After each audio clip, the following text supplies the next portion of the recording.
the first question. How many women can you sexually harass for $25 million? Good God. That'll buy a about couple. double the current That's a amount because they paid out $13 million. So Yeah. the women got.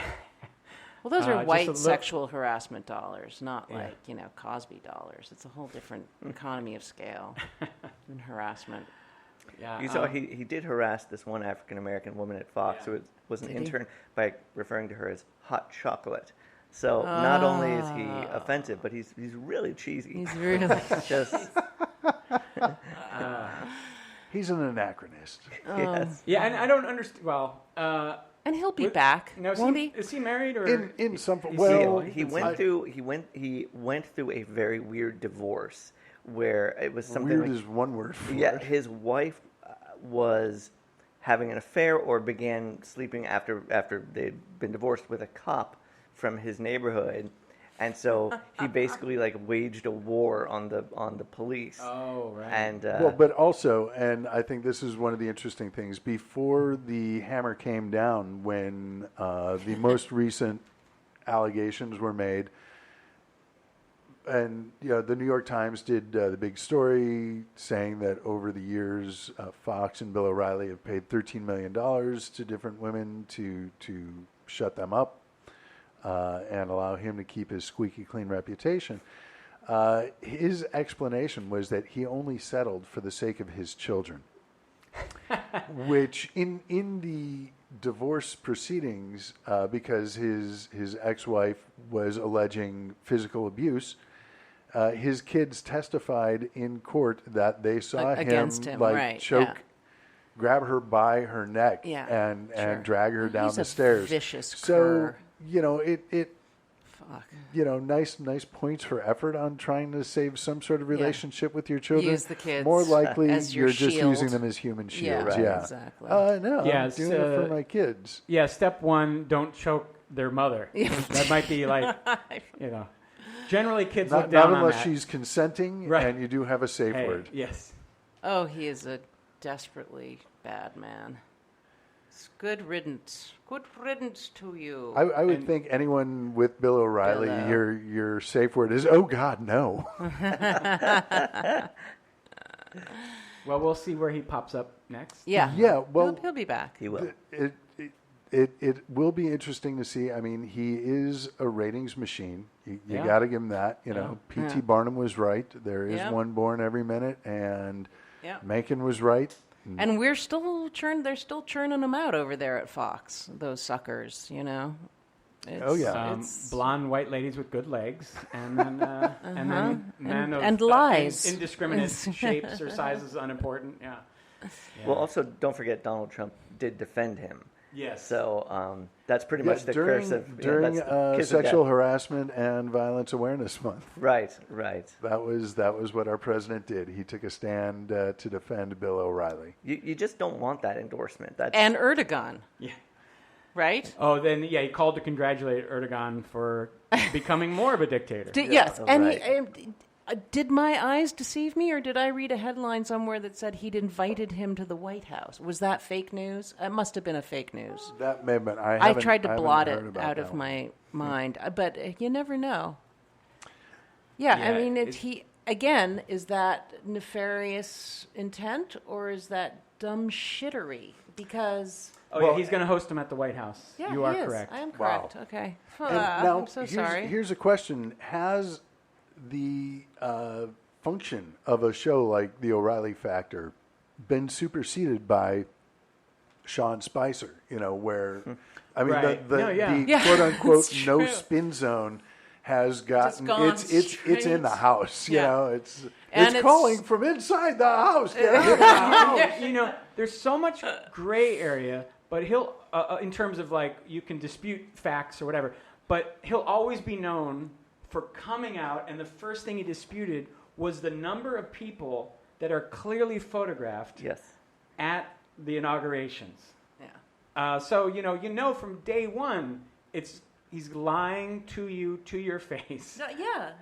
Yeah, it was sort of like they just had the big reveal up front, Yeah. like a movie that starts with the action and then goes 3 weeks earlier, But God, I wish it was only 3 weeks. Or maybe it's The Wizard of Oz begins with him with the curtain already down, and he's like, "I'm a fake," and you're like, "Well, wait, this movie doesn't go very well." I don't know. By what we've seen in terms of the Electoral College, a lot of people are willing to let that go and say, well, let's just see what happens. Well, I'm a fake. We know. But Keep going. His numbers or his poll numbers are so low. I mean, he's the most unpopular president in history, and he should be at the height of his popularity right now. So people, and it's not just us, But his pinko numbers did glance up with each bombing in Syria and Afghanistan. Yeah, that's deeply disturbing. And it was, But did that have a long tail on it, or what? Thank goodness, no, because if it had, it would have been bombing of the week. Well, or we are the poll America. We do down. like a good, robust bombing. It's good for business, and it brings us all those people. All those other people. It gets them all lathered up. Bobcat it's a big gun. Goldthwait famously said, war is good for the economy because dead guys can't flip burgers. So, yeah. Oh, no, I don't even know where I was going. I've lost my train of thought now. You got me with Bobcat Goldthwait. I was going to say, given what happened in France this week, it also kind of makes you think, God forbid there should be an attack here in the States, then the narrative becomes, martial law. We all need to band together. We all need to support. Yeah. Aside from the martial law thing, but aside from that little detail. No, guys, we really need to band together. Yes, exactly. Band together with guns. Right, exactly. If not, it's, I fear like, Ivanka is going to leave a copy of the Diary of Anne Frank for her dad, and the next day addicts are going to be outlawed. I made a point to post on Facebook that when that happens, I will not support this guy. Just so I'm on record. Like, I'm not being, I warned or whatever. Not that people should care about my view. But yeah, I mean, that's absolutely what would happen. And, it's time to set aside this. And it's like, fuck him. Right. Fuck him. If 9/11 happened while the towers were falling under Trump, I'd be like, fuck this guy. I fuck those guys too, but fuck this guy. Absolutely. I would not. If it happened under Trump, polite. I would be inclined to think it was an inside job because that guy's never done a day of outdoor work in his life. Nice. Also, it helps his towers to be taller. The more other towers are taken down, the more. It's it's frightening, but the reality after years of reading comic books and being a fan and thinking like, man, wouldn't it be great to like live in Gotham City? It's like, no, this is the episode of Batman where the Penguin runs for mayor and wins. It's just the bad guys. I wouldn't say an evil genius, but supervillain. I'm leaning in that direction. Yeah. Oh no. Yeah. They're all supervillains. So who was telling us this morning about the Trump cape? They're making Trump capes. Speaking of supervillains. Before we go, because that was part of the whole Ann Coulter issue, which I would like to talk about. But before we get to that, we do have a burst of Durst from our contributor and 5-time Emmy nominee, Will Durst. So take it away. Hey, Will.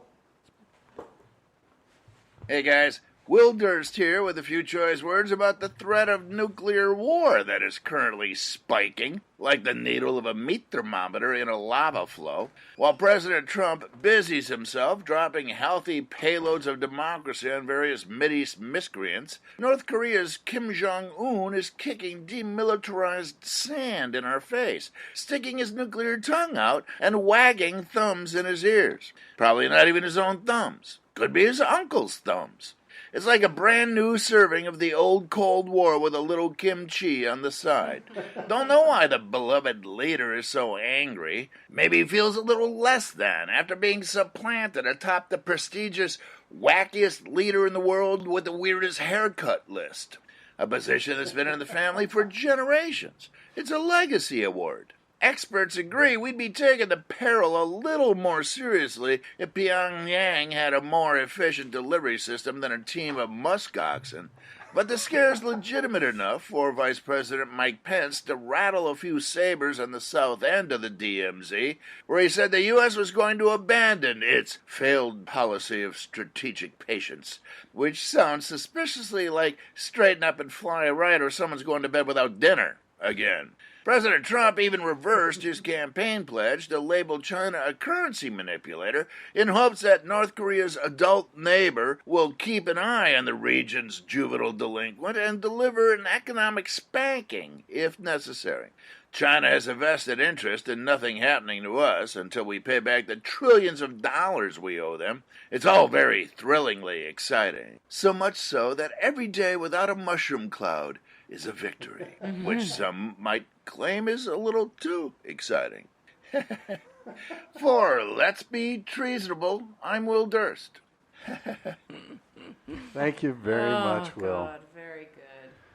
Always good to hear from him. Well, so Will was talking about North Korea, and North Korea, one of the many things that they're known for is being ruled by a totalitarian regime.